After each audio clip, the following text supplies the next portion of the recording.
आप सभी को नमस्कार।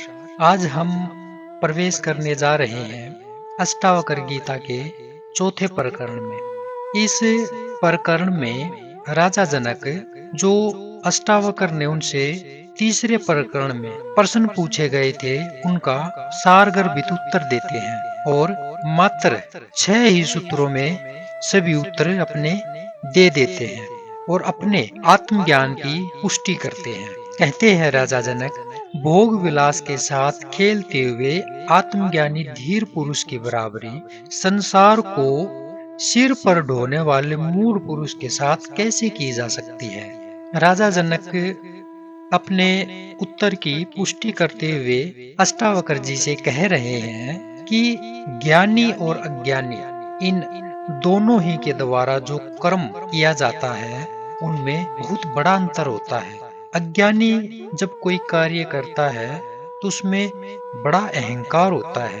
वो जितने भी काम, जितने भी कर्म करता है वो अहंकार के वश में आकर ही करता है, स्वयं को कर्ता मानकर करता है। इसलिए वह खुद को ही कर्म फल का भोक्ता भी मानता है। जबकि इसके विपरीत जो ज्ञानी होता है उसमें कोई अहंकार नहीं होता, जिसके कारण वह उस कर्तापन से मुक्त हो जाता है। इसी कारण से उस आत्मज्ञानी के द्वारा जो भी कर्म किया जाता है वह कर्म स्वाभाविक व विवेकपूर्ण होते हैं, जिससे वह कर्म फल का भोक्ता नहीं होता, क्योंकि वह सभी कार्यों को, सभी कर्मों को ईश्वरीय कर्म समझकर करता है। जबकि अज्ञानी सारे कर्म अहंकार वश अथवा वासना व भोग की अभिलाषा के कारण करता है, जिससे वह कर्म फल का भोक्ता बन जाता है और उसी कर्म का उसे अहंकार हो जाता है। जबकि आत्मज्ञानी किसी भी कार्य को करने का साक्षी रहता है।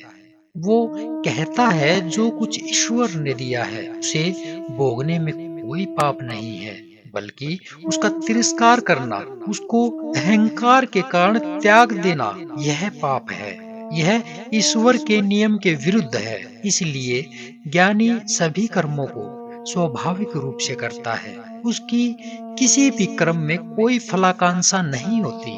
वह निष्काम कर्मयोगी हो जाता है। जैसे श्री कृष्ण, ज्ञानी का कर्म के प्रति राग द्वेष अहंकार आदि नहीं होता, मानसिक तनाव भी नहीं होता और इसी प्रकार की कर्म की कुशलता को वह ज्ञानी प्राप्त कर लेता है। जबकि अज्ञानी के कर्म अहंकार वश किए जाते हैं, कर्तापन मौजूद रहता है, ईर्ष्या द्वेष रहता है, मानसिक तनाव रहता है। वह कर्म करके ऐसा अनुभव करता है कि यह सब मैं ही कर रहा हूँ, मैं नहीं होता तो यह कार्य होता ही नहीं। वह सारी दुनिया का बोझ अपने सिर पर लेकर चलता है और ये विचार करता है कि सारी दुनिया मेरे ही चलाए चल रही है। इसके ठीक विपरीत ज्ञानी यह समझता है कि दुनिया को ईश्वर चला रहा है, सारी सृष्टि अपने विशिष्ट नियमों पर चल रही है, मैं निमित्त मात्र हूँ। और ऐसे ज्ञानी में कोई भी किसी भी प्रकार का अहंकार शेष नहीं रहता। इसी तथ्य को प्रकट करते हुए राजा जनक कहते हैं कि ज्ञानी के कार्यों की तुलना मूढ़ पुरुष के कार्यों के साथ कैसे की जा सकती है। दोनों की दृष्टि में बड़ा अंतर है।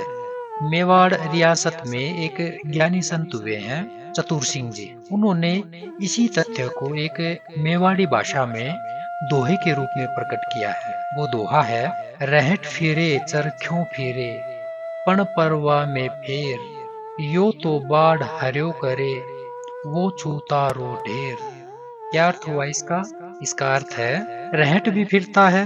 रहट यानी जिसे पुराने समय में दो बैलों को जोड़ करके या किसी अन्य पशु को जोड़ करके पानी को निचाई से ऊंचाई की तरफ लेकर के जाया जाता था, जैसा कि आप चित्र में देख रहे हैं। रहट भी फिरता है यानी घूमता है और गन्ना पेरने की चरखी वह भी घूमती है, वह भी फिरती है, किंतु दोनों के फिरने में बड़ा अंतर है। एक तो बाढ़ को यानी गन्ने को हरा करता है और दूसरा गन्ने को पैर कर छूतों का ढेर लगा देता है। छूतों यानी उसको उसका रस निकाल के, जैसे हमने बहुत सारे कोल्हू या बहुत सारे क्रेशर हमने देखे होंगे सर्दियों में विशेषतः, जहाँ पर गुड़ बनाया जाता है, जहाँ पे शक्कर खांड ये सब बनाई जाती है।